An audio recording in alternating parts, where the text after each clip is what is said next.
Welcome. We're going to go ahead and get started because I know Jelena usually has a lot of stuff to tell us about. Thanks to those who are out in the internet world, and thanks to those of you guys who made it in on time for the in-person grand rounds. Matt is super happy and proud of you. It is my great privilege and honor to introduce Jelena Obradović. She's a developmental psychologist and associate professor at Stanford University in the Developmental and Psychological Sciences program in the Graduate School of Education. And her research examines a lot of foundational things that, on average, folks in psychiatry and behavioral sciences don't always think about, but I would argue are really foundational to the things that you guys are interested in.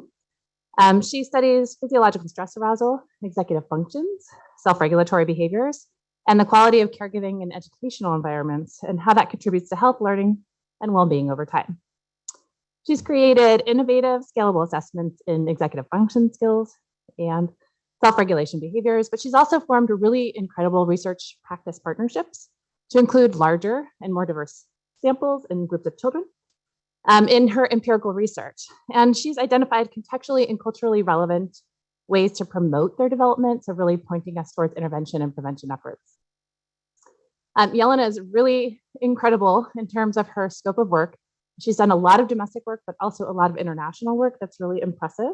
And this work has contributed to our understanding of how early childhood interventions, the home environment, parenting and parent-child interactions, and dyadic co-regulation all relate to and shape children's development, as well as underlying foundational skills such as executive function and self-regulatory capacities. Jelena has a long, impressive resume, and some of the few things that I'll highlight is that she's an incredible bibliophile. She knows all the best camping spots in the Bay Area. She knows all the best restaurants. She's an incredible parent and a really good friend, and she always slays it when she plays celebrity, which is the kind of guessing acting game using psychology leaders.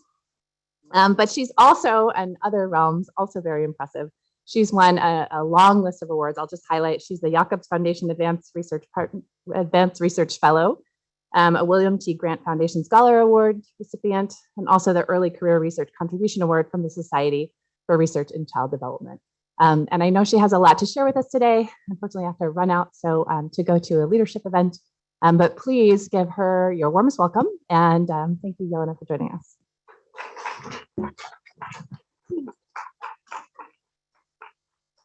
Well, it's my pleasure to be here and especially be introduced by Nikki. I feel like we've been researchers since our baby days. I think we've known each other now for almost 20 years. And so it's wonderful to be here and share with you a little bit of my research.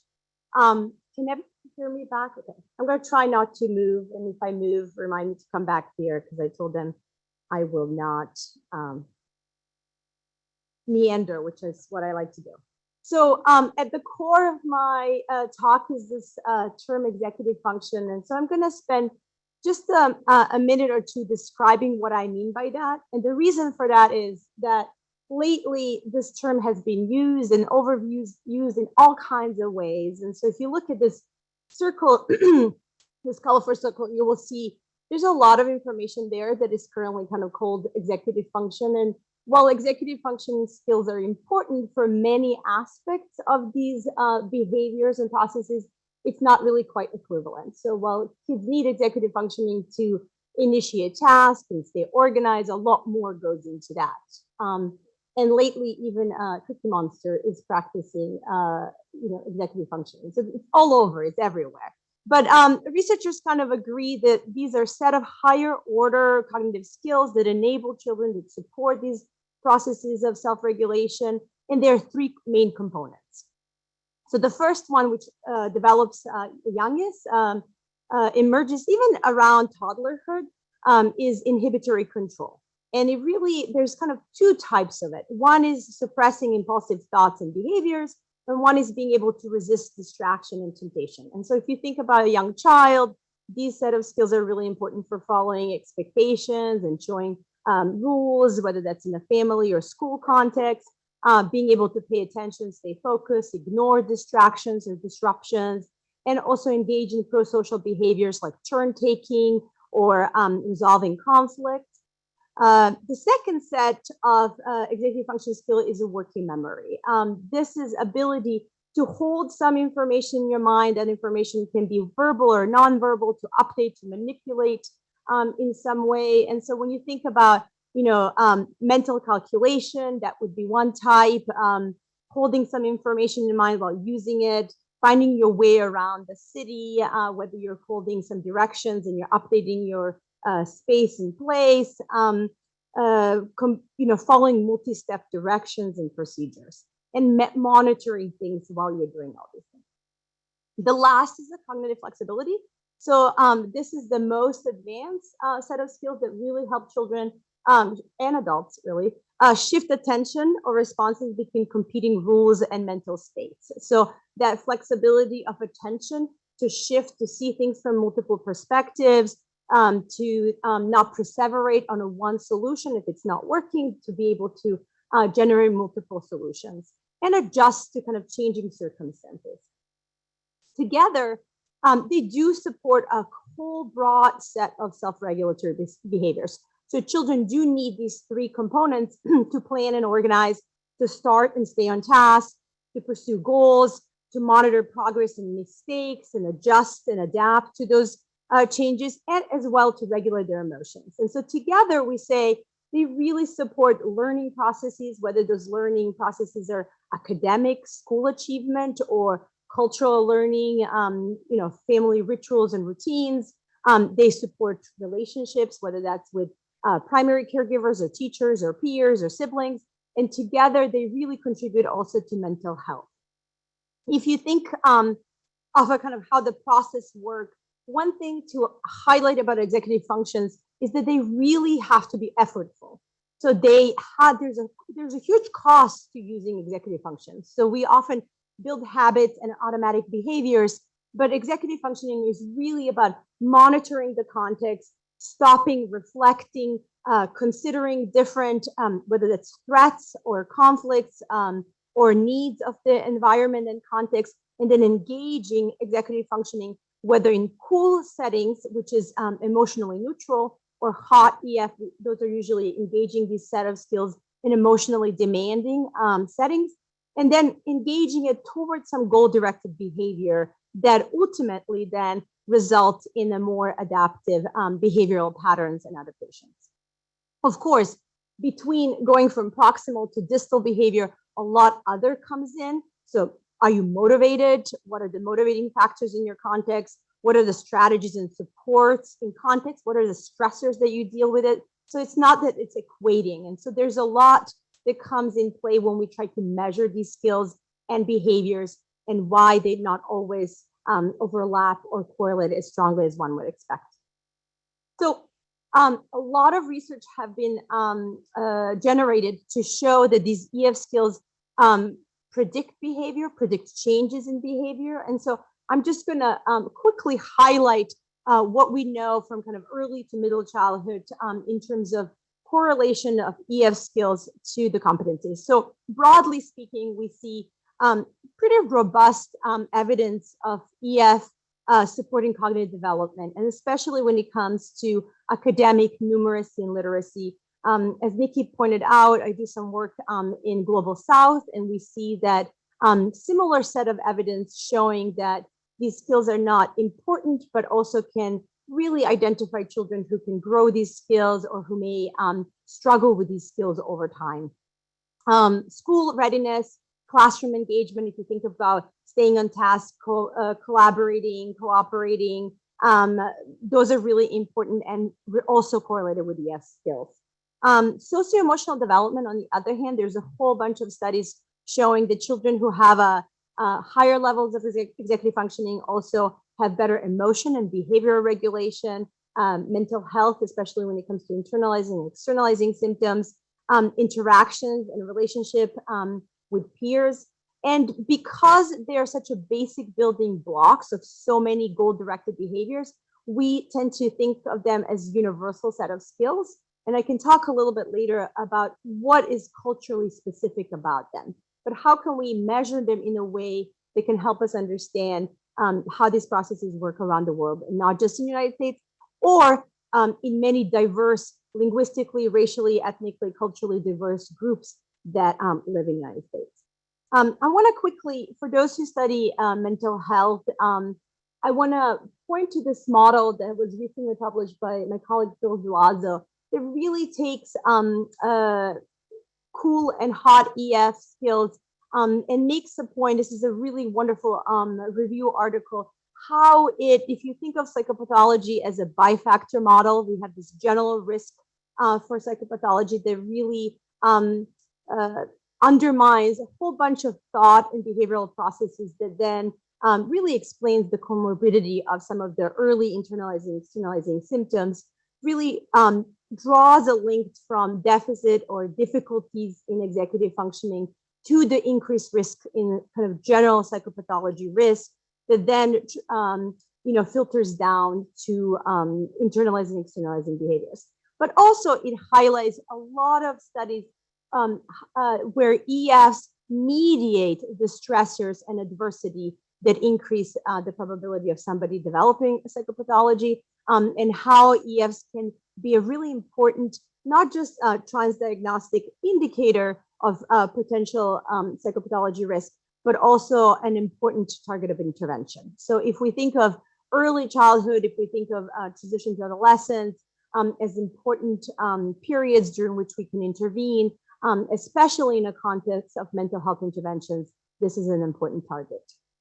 We have recently published a chapter thinking about coping strategies. So some of my colleagues have published first handbook of developmental coping, and we took a task to kind of think about coping strategies with primary control and secondary control, and really map out why would executive functioning really play a role in children's coping with adversity. So not just in the behaviors, but in thinking about when children have to manage stressors in their lives, whether that is through solving problems or support seeking, or engaging in things like distraction or rumination. How are the components, those three components, inhibitory control, working memory, and cognitive flexibility, mapping on that?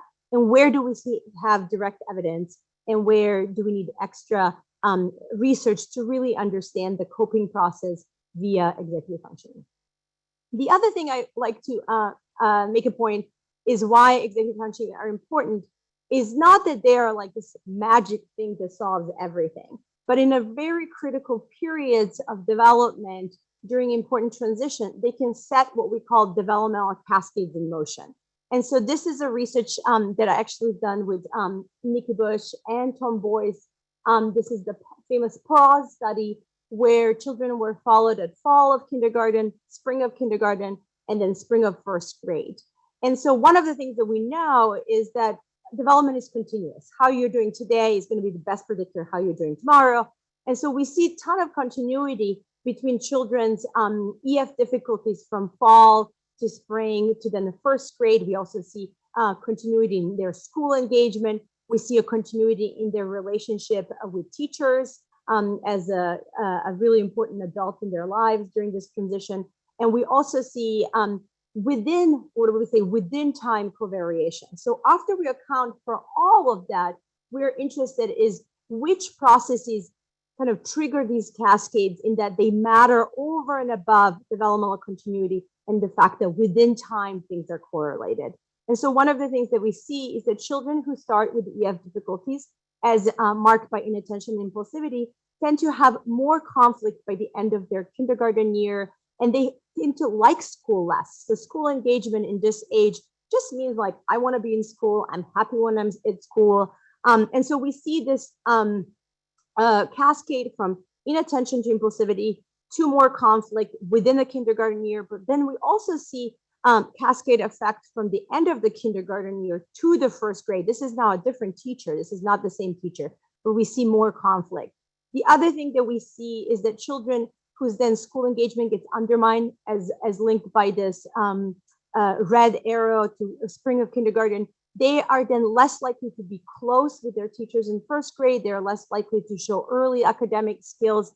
And so what this study shows us is that at particular time, and school entry could be one of those times when you're trying to make new relationships, new connections with another hopefully protective adult in your lives, you may not garner those protective factors if you come with EF difficulties. The other thing that some of our research have shown is that EFs and self-regulation can be a protective factor for children who grew up in adversity. So some of my earliest work was done with children who experience homelessness and high mobility. This is a study we've done in Minneapolis in a large family homeless shelter. And we were interested in this transition to ages 4, 5, 6.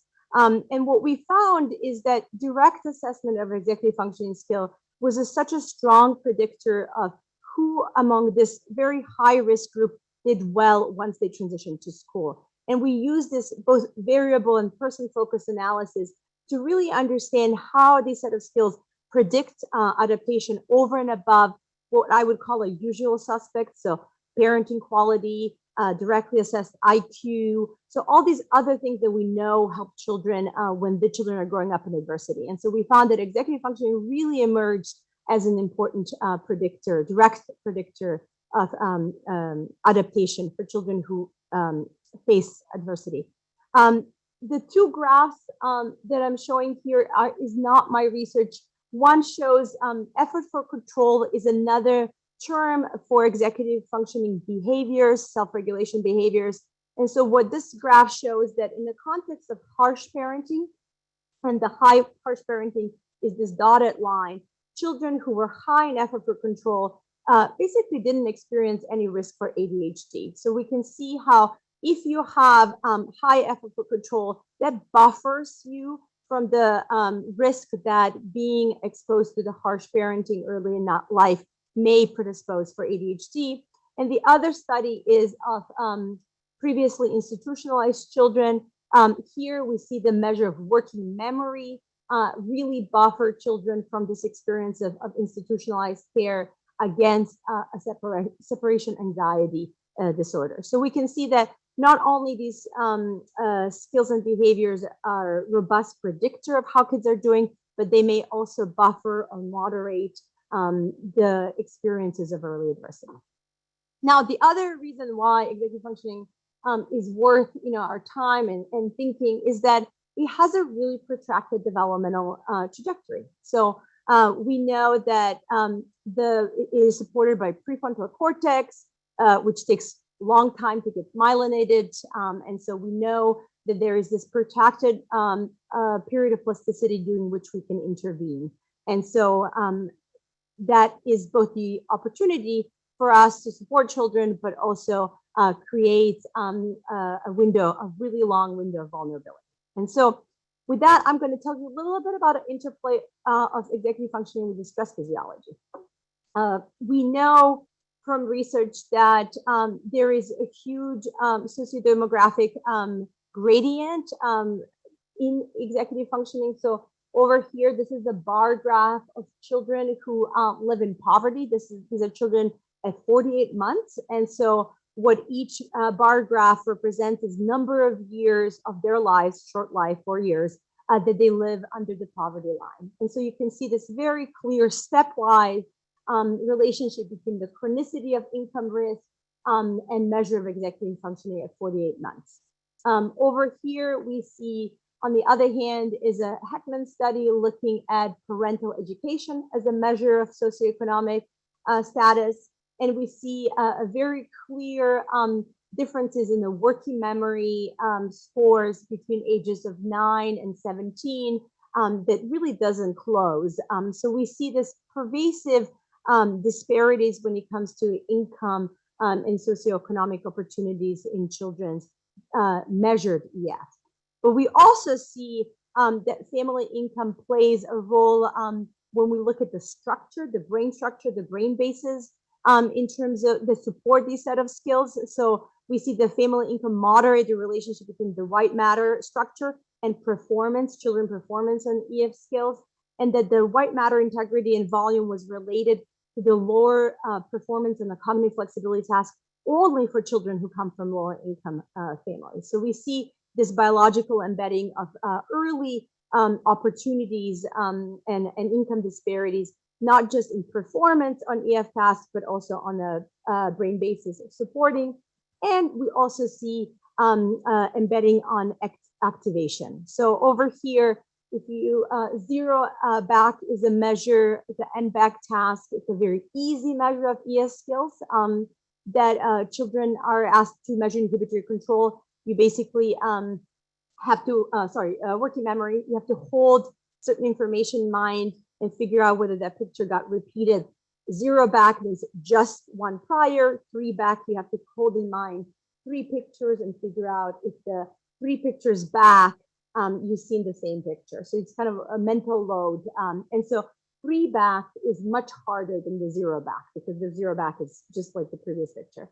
And so we see that lower income group exhibited greater activation at easy working memory, meaning that they are really using more of cognitive load when solving easy tasks. And we see, whereas for children who come from more advantaged backgrounds, that does not require as much cognitive load. Whereas the opposite was true with the 3 back, which is the harder task. The last thing I want to point out is that experimentally induced stress, as well as quasi-experimental studies. So Sharkey et al. Have used a really clever design where they look at homicides and neighborhood violence, and they have geolocated children's homes and the experiences of violence in their neighborhood.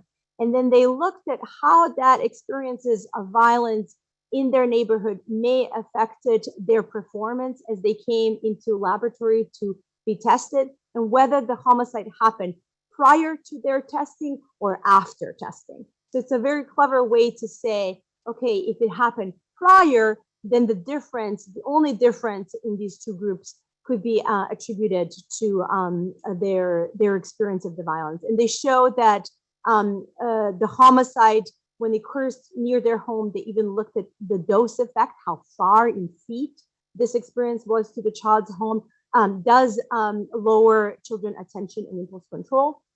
So the stressors, it's not just the inequalities and opportunities, but it's also this ongoing chronic stressor.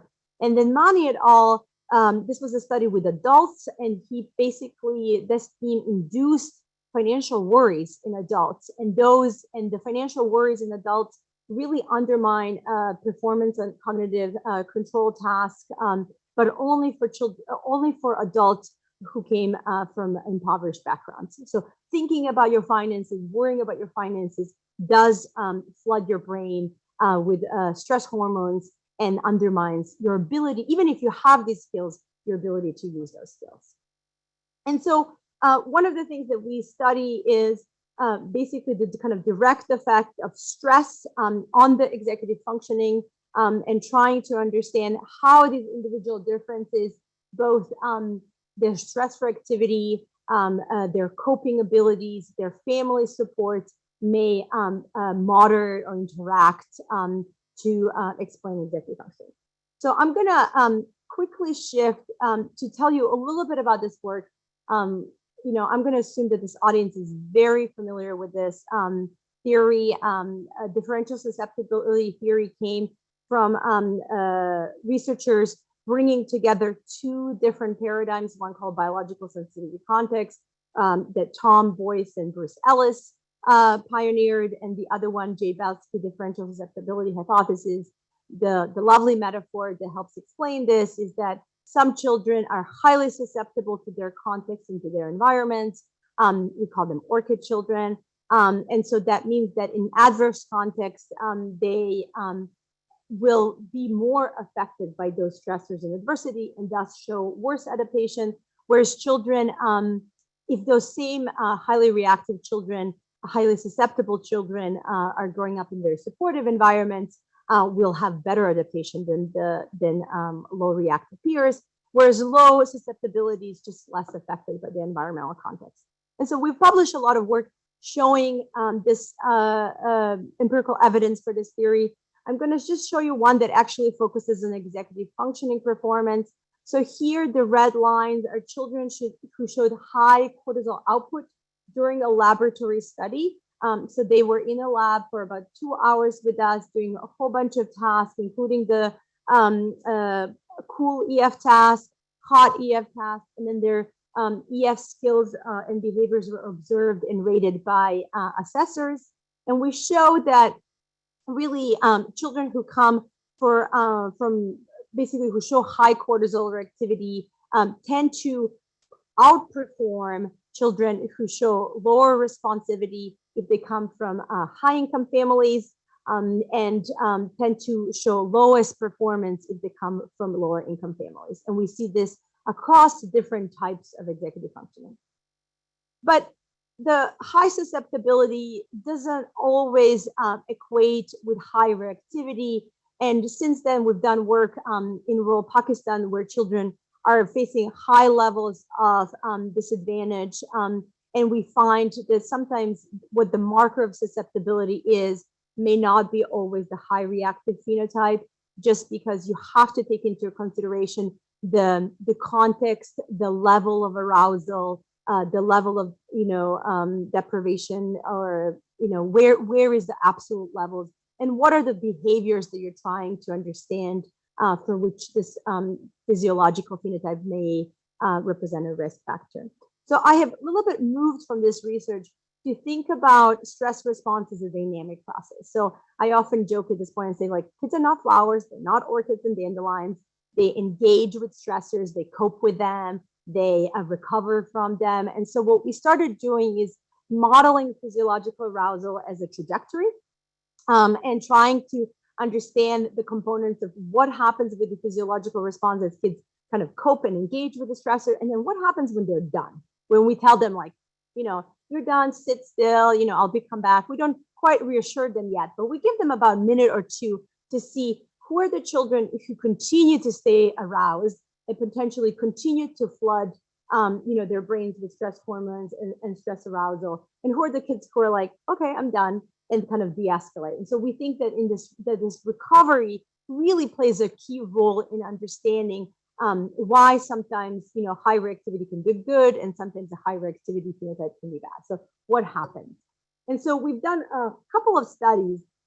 This is the research where we asked children to do a kind of a kiddie version of a Trier task. They had to perform in a laboratory in front of the strangers. They got a bunch of blank faces, nodding at them. And so we wanted to see who are the kids. This is a respiratory sinus arrhythmia. So high values means lower arousal, means returning to the baseline. And so we found that children who had better EFs, hot EFs, especially in self-regulation ability, bounced back to their baseline levels faster than those who didn't.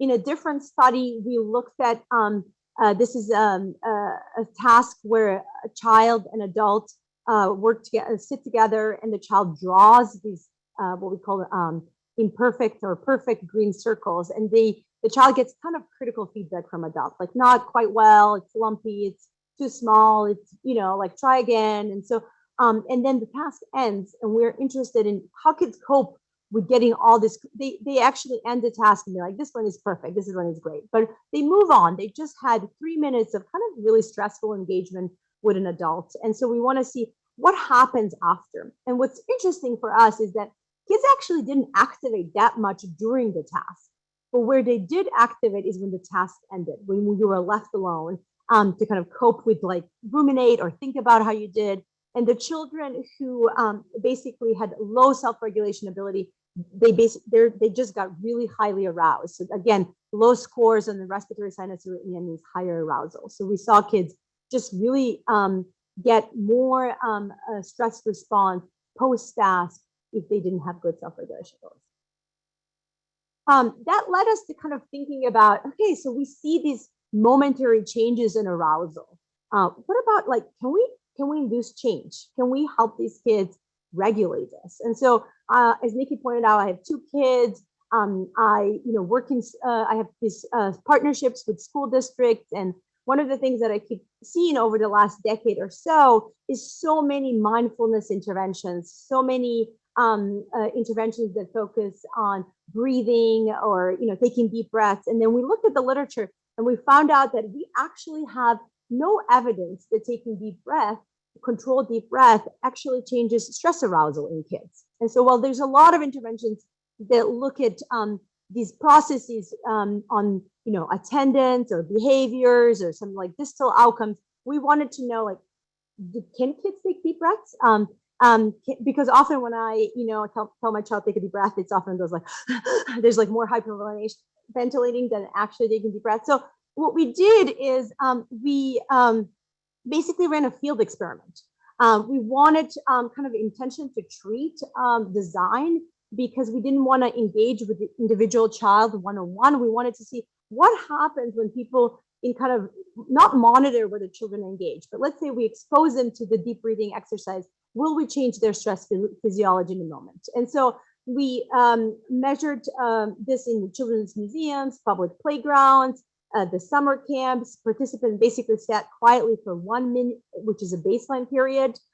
Then they randomly were assigned to either view control video or deep breathing video. And we measured physiological response, again, as indexed by respiratory sinus arrhythmia. And the reason why we measure RSA is that when we work with the community samples, they do experience adversity and stressors, and we engage them in these mild challenges. That is the biological system that have really been evolutionary evolved to help us deal with mild challenges that are not really, your threats, because sympathetic arousal is just so metabolically costly to engage. And so we look at RSA as a measure of vagal regulation, which is what it's meant to do.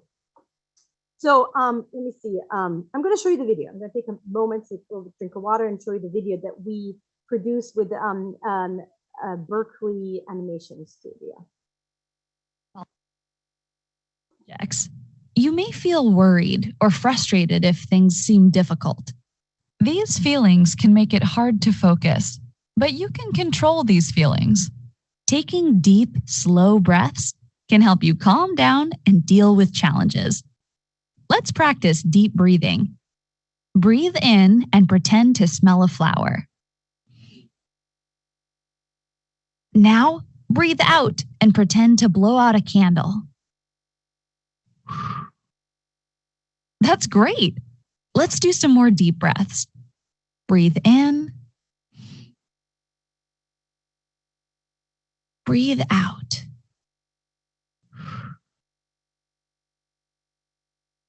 Breathe in. Breathe out. Breathe in. Breathe out. That was amazing. You're ready to deal with new challenges. So it's just 4 breaths. Again, we thought about our, target audience and decided, it's not going to happen in like everyday setting.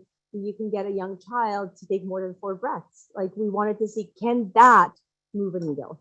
And we were really excited to see that actually even engaging in the first deep breath, and again, this is intention to treat, so not all children, but on average, the group that did get exposed to the video had increase in their respiratory sinus arrhythmia as a response of deep breathing. So you can see the 2 lines, control and deep breathing. This is the first 2 baselines, and there were no differences on baseline as we would expect. So random control design work.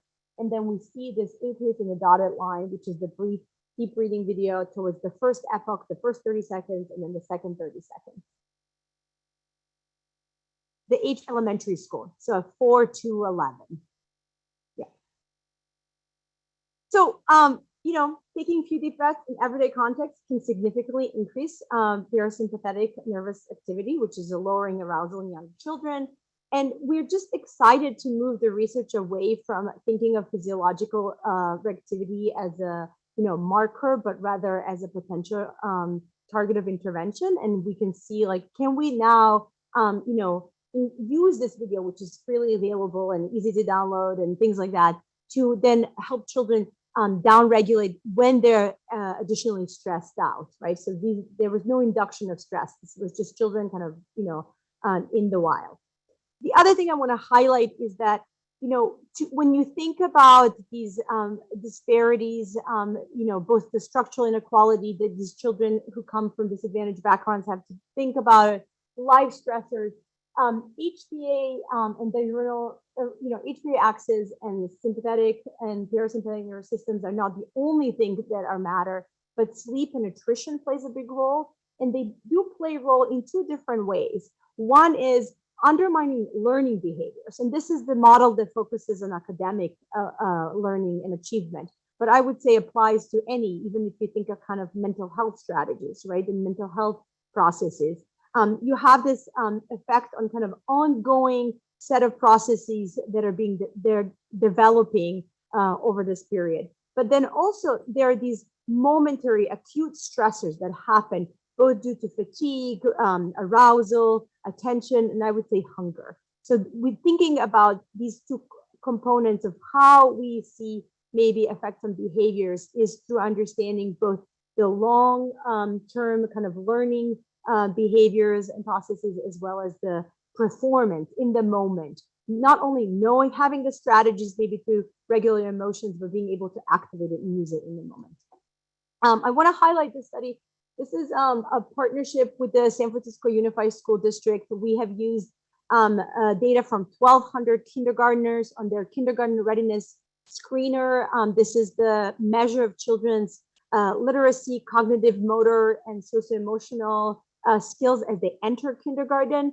And we wanted to know if teachers' report on hunger, tiredness, and sickness was related to kindergarten readiness. And so one of the things, and these are very easy, these are universal screeners. Basically, the teachers asked, student indicated they were very hungry in class, student appeared tired in class, and student was sick in class.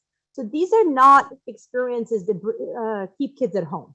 These are the kids coming to school not feeling quite well, and so trying to understand how do we address, which is a lot more prevalent than illnesses that keep kids home. And so how do we address these disparities if we are not taking, look at that first ability to function and engage with your peers, with the learning materials, with emotional experiences around you. And so we found that controlling for gender and age and special education and English, all of these covariates, both hunger, tiredness, and sickness uniquely predicted all of these components of kindergarten readiness.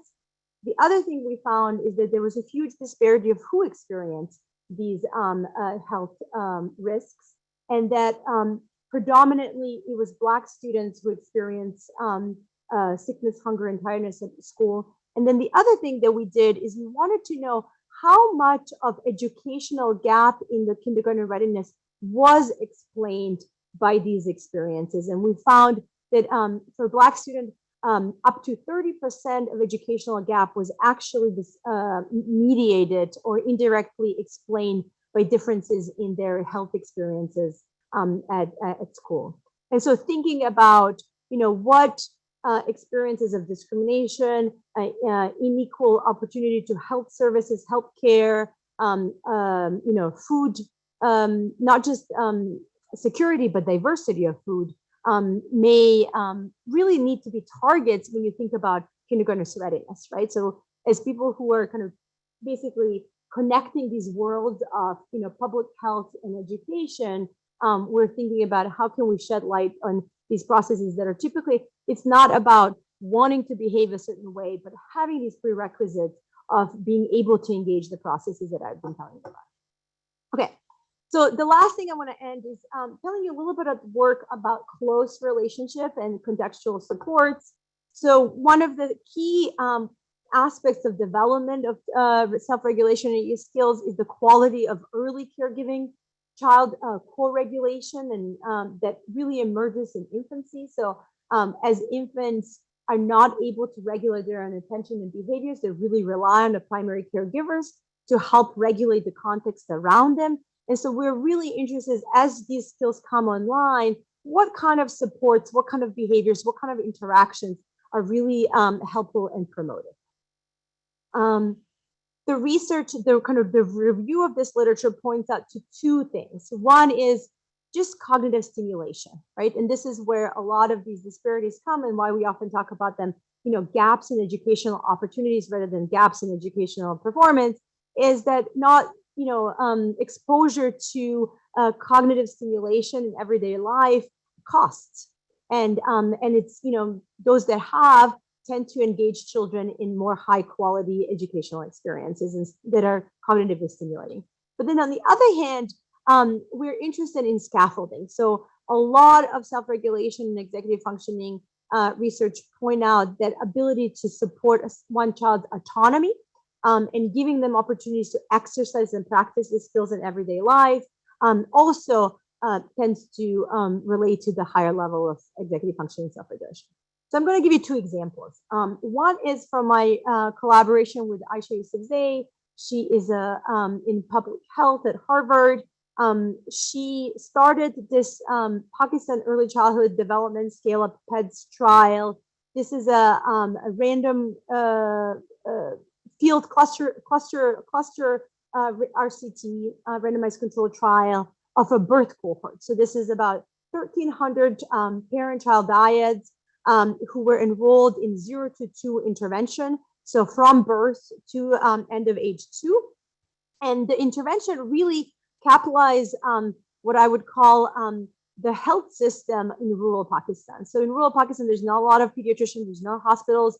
And so they have these community health workers, they're called lady health workers, that tend to help with all of these services. So these are their kind of go-to services. About one woman for about 200 families, and she makes monthly visits. And they also support with nutrition. So they do some very basic nutritional education, iron, folic acid. They measure child growth. They do some monitoring of height for age. And so what this intervention, what PEDS trial did, it was a 2x2. So a quarter of the kids got a nutrition intervention, a quarter of the kids got responsive stimulation intervention, and a quarter of the kids got both to see what are the additive effects. And then there was a control group. And so the nutrition intervention was basically a micronutrients supplement, and it was also some enhanced messages around the importance of hand washing and just generally responsive feeding. And then we had, they had also the early child, the responsive intervention was all about the quality of interaction in responsive parenting. And it was based on this module that UNICEF and WHO put together called Care for Child Development. It really focuses on play and communication patterns, promotes sensitive and responsive caregiving through observation, through coaching, through feedback. So lady health workers would come, both organize kind of a monthly group sessions, but also come home and engage in a mom and a child, kind of very much coaching feedback. And these are women from the villages, surrounding villages, and what's really interesting, how I mentioned that sometimes this stimulation can cost, they really privileged no cost toys. So how can you repurpose, spoons and cups, or create, dolls or balls, or so thinking about stimulation in a very kind of rudimentary, like not very, fancy camps and, toys and museums and whatnot. And so then we followed these children at age 4. At that point, we had 1,300 children. We measured data at birth, 18 months, 24 months, 48 months. This gives you a sense of how high risk. So about 2/3 of mom have never attended school. They don't have literacy. Third of mom at high risk of depression. And a third of households experience high levels of food insecurity. And one of the things that we looked at, first, there was a direct impact of intervention, responsive stimulation intervention at age 4. But what I was interested in understanding, what mediated that effect? What are the processes through which, especially if we look at the targets of that intervention? And so we saw that both home environment, home stimulation, and maternal scaffolding, and this was observed in a kind of dyadic interaction, so the quality of scaffolding in which mom engaged with a child mediated the effect of responsive stimulation. But what was interesting to us is that even though intervention ended at age 2, there was continuous effect on the maternal scaffolding at age 4 that also additionally mediated the effect of stimulation. But after accounting for both home environment prior and concurrent, and scaffolding maternal behaviors prior and concurrent, the responsive stimulation continued to predict. So investing that early childhood, interaction and play and communication patterns really had a direct effect on EF. And so we then put this to test even further. We were interested in what happens if, remember how I said like the cognitive skills, age 2 would be the best predictor of age 4. So we controlled for direct assessment on Bailey's, of cognitive assessment of language and cognition at age 2. And we looked at what still predicted EF. So at that stage, we saw that scaffolding was still relevant, maternal verbal IQ, maternal short-term memory. But then we said, okay, IQ and EF tend to co-vary, and they share a significant amount of variance. And so what if we threw IQ into the model? So really trying to understand what's unique to the executive functioning, and 3 things emerged. So responsive stimulation was still predictive of executive functioning at age 4. Physical growth, so height for age, is one of the most robust measure. It is not studied as much in the United States as it should be, given the food insecurity that we have. But in the global South, tends to be, especially in that early 2 ages, a significant predictor on cognitive skills that depend on the prefrontal cortex. And then the number of older siblings, and that has really made us think a lot about family systems, broader family systems, and what is the role. We often think about primary caregivers as mothers. Sometimes we forget fathers, but we're getting better at that. But what about the older siblings, which in many cultures, I would say, even in the United States, do play a caregiving role and are important in socializing children. We are currently working on a new Lancet series that really shed lights on that, what they call the next 1,000 days, to think about not just family supports, but to think about, what kind of community, what kind of policies and programs are really needed, what kind of cross-sectorial communication and integration is important to support children's development during this period. Do I still have, I think I have maybe 10 more minutes or a few more minutes. Okay, all right. I'll give you a quick look at this study that we did in Bay Area. This is a much smaller sample, but it allows us to look at these dynamic co-regulation processes. So what we do is we bring children and parents into the lab. We ask them to interact in kind of everyday tasks, which is like a free play, cleanup, some problem-solving discussion, a teaching task. And then what we do is we're really interested in the second-to-second coding of parent regulation state and the child regulation state. So these are basically, I'll show you a grid, looks like this. This is the data, one person's data, where child can at any given point be actively on the task, doing what they're asked to do, passively kind of following parent's lead. They can be redrawn or they can be dysregulated. And then the parent can be engaging in positive control scaffolding. They can be following child's lead. They can be disengaged or they can be engaged in negative control. And so we're kind of interested in that kind of second to second, rather than thinking about regulation as something that the child has and parent supports. Often in these interactions, they're a dyad, they're a state together. And so how can we measure co-regulation, positive co-regulation when it's a construct that it's not just child focused, but it's really dyadic. And so we have shaded this area when the parents and children are in this area interaction wise. We call them co-regulation. And you'll notice that we included child being dysregulated and defiant, because we think that as long as the parent is engaged in positive control, it is absolutely normal for child every once in a while to be defiant and dysregulated. And so together, that space we still call positive co-regulation, because at least one member of a dyad is regulated. And so it takes a lot of time to measure this. And so basically the time that children and parents spend in this gray area significantly predicted the self-regulation that teachers see in a classroom context. And it overperformed your typical measure of parent-child, like the Likert scale, like kind of a global rating. So we wanted to see, does this micro-social dynamic interactions predict over and above? And it did. But then what was interesting to me is that children spend a lot of time actually just following our directions. They're actively on task. They do what we wanted them to do. And so I was interested in trying to understand how parents balance this control and scaffolding from following child's lead. Basically, what is the variation of the really kind of within the positive parenting range? And what we conceptualize is this notion of over-engagement.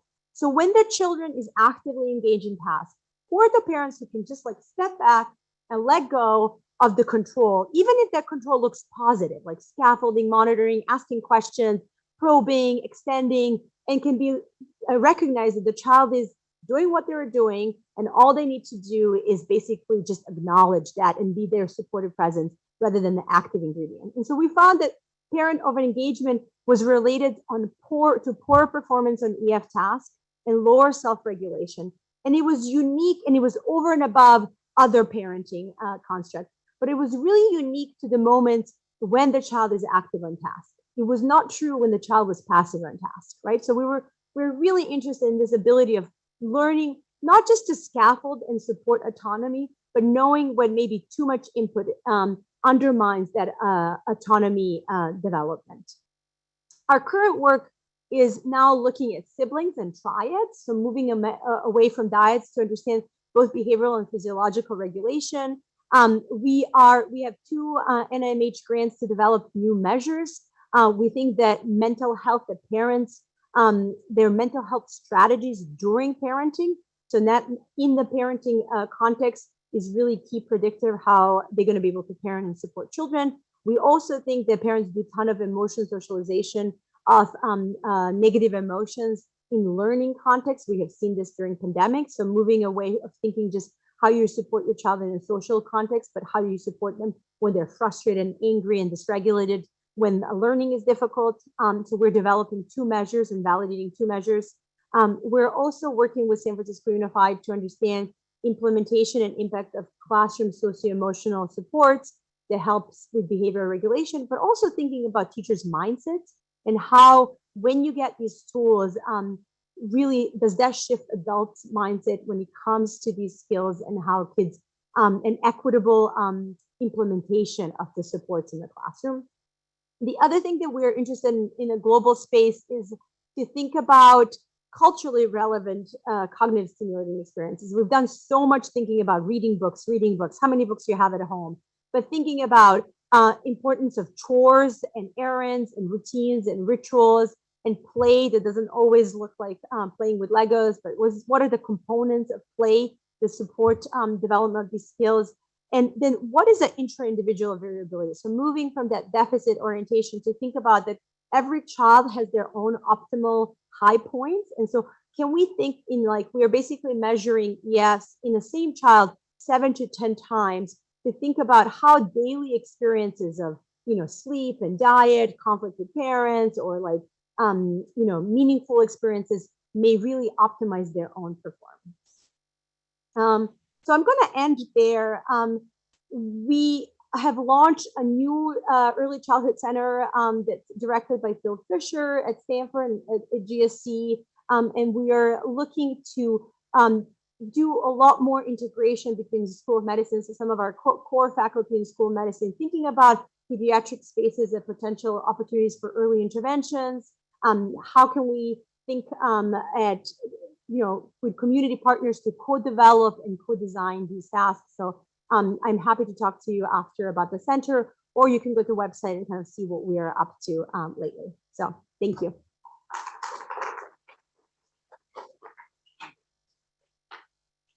Well, Jelena, thank you so much for a fantastic talk, and obviously welcome to UCSF. So I'm going to open up for people's questions, but first ask my own. Okay. So I think what was amazing about your talk is really that you walked us through many experimental designs that essentially illuminated correlation versus some interplay, even possible causation. So I have a question about all the dimensions that you showed, in a sense, are related to executive function, and whether you have any sense of what the covariation is among individuals. Like, is it different? Are there different profiles, in a sense, of executive dysfunction? And related to that, are there approaches that would be less global but more sort of targeted to the individual difficulties in executive function. Do I need to repeat the question? I don't know if people, yeah, go ahead. Yes. Okay, do you want to give me, there was a lot there. Do you want to give me a one sentence so I can repeat? Yeah. So essentially, are the dimensions of executive functioning different among differently impaired individuals? And then are there profiles of executive functioning difficulties? Exactly. And then would you recommend that we need research also on sort of how to target different profiles? Yes. So I went back to this because I do want to tell you about, so the answer is executive functioning is not very differentiated concept early on. So people have looked at, structure of executive functioning, those three components, if you think about them. And so early in childhood, they tend to load on a one factor, right? So they one factor, and slowly over time, they get differentiated into this three factor, potentially even a bifactor solution where you have kind of a global EF and then there are unique components of three things. I would say we need more data first because, and I wanted to highlight this in case you're interested in this topic or you know somebody who's interested in this topic. So I have, with the help of Jacobs Foundation, I'm putting together this global executive functioning assessment group that is trying to basically take all of the work we've been all doing kind of separate from each other and promote kind of more collaborative science together so that we can reduce some of the redundancies in assessment of EF. So if you know anything about assessment, it has a proliferation of paradigms and a lot of variation that's not necessary when we measure EF. There's probably something like 100 go-no-go tasks and like 200 Stroop tasks, and how you determined, the trials, how long they last, how many you have. It basically creates this apples to oranges, and it's very hard to have a high level. So we're trying to put together EF-specific data repository. So first clean up the paradigms and think about it. Okay, which can travel the world to generate more data, to create the data repositories that will help us understand that structure. But then the other thing that we're trying to do is recognize that maybe there are new tools and measures that need to be developed to capture the kind of cultural variability and lived experiences of children. So we kind of have a group of developmental psychologists that are both use quantitative and qualitative methods. So this is me kind of a little bit punting and saying, based on what we know, and that data has been, these studies have been done with very non-representative study samples. It is not a differentiated profile early in childhood, but over time, it does become more differentiated. Thank you so much. So we have time for maybe one or two more questions, or at least one. And so thank you. Go ahead.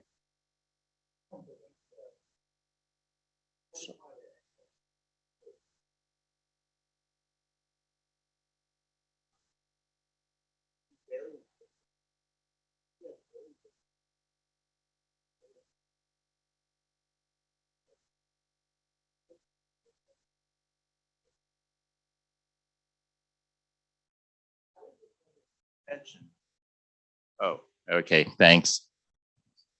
So I was wondering for the interventions that you mentioned, I can see how the child benefits, but I'm wondering if you looked at the mothers and if they benefited. For instance, you mentioned there was a high percentage depression, and actually a really large 18.5% of the mothers considered ending their lives, which to me is really, really, it's just awful. And so I'm wondering if later on, if you followed up with the mothers to see if their mental health improved, and whether it became sort of a cycle where the child and then the mother improved and then the child improved because the mother improved. Yes, absolutely. So is there a direct effect on moms? There is a direct effect on their mental health. That wasn't a direct targeted intervention because it wasn't appropriate to talk about mental health, but both through, the group, just building, you're not alone. Here is, these monthly meetings. Some moms don't have freedom of movement, so they had to go with their mother-in-laws or, engage. You became part of the community. And also, parenting efficacy, knowledge increased, and we do see effect on depression. We also see effect, we measured at age 4, parents' own cognitive skills. And so, there's a lot of talk about these two-tiered interventions, not just addressing mental health, but also cognitive capacities, because we know from our research and some other research that sometimes just the cognitive capacity the parent has directly helps parent, because parenting is like the multitasking task, right? Like you're constant. And so to be able to engage without getting dysregulated, emotionally overwhelmed, cognitive capacities are really important. So we did see both direct effect on mental health, specifically on depression, and also on cognitive skills of moms, even though that wasn't directly targeted. Well, thank you so much, Jelena. So I think we have to end, but I'm going to ask you one very quick question that is in the chat about, do you feel that there may be culturally, so this is from Kevin K, asking if there are cultural difference in self-reporting of hunger and distress by children, and in particular, whether Asian children may be at risk? I suppose not necessarily Asian children in general, but subgroups of Asian children who are at higher risk of not reporting hunger or other things. It is possible. I wouldn't know in this situation, but we have other, I wouldn't know in this situation for our sample in terms of the bias of reporting. I do think there's a lot of research looking at parental reports and child reports. I don't know that off the top of my head whether rate differs by racial ethnic groups, but I do know that there are some unique cultural risks that our Cantonese speaking children at SFUD are more at risk than the the English speaking. So we have this large study where we are able to look at language of assessment that child chooses as a kind of proxy of maybe culture within the racial ethnic group, so not comparing across. And so we're really looking at language as potentially a proxy for some of those things that you're pointing out. Thank you.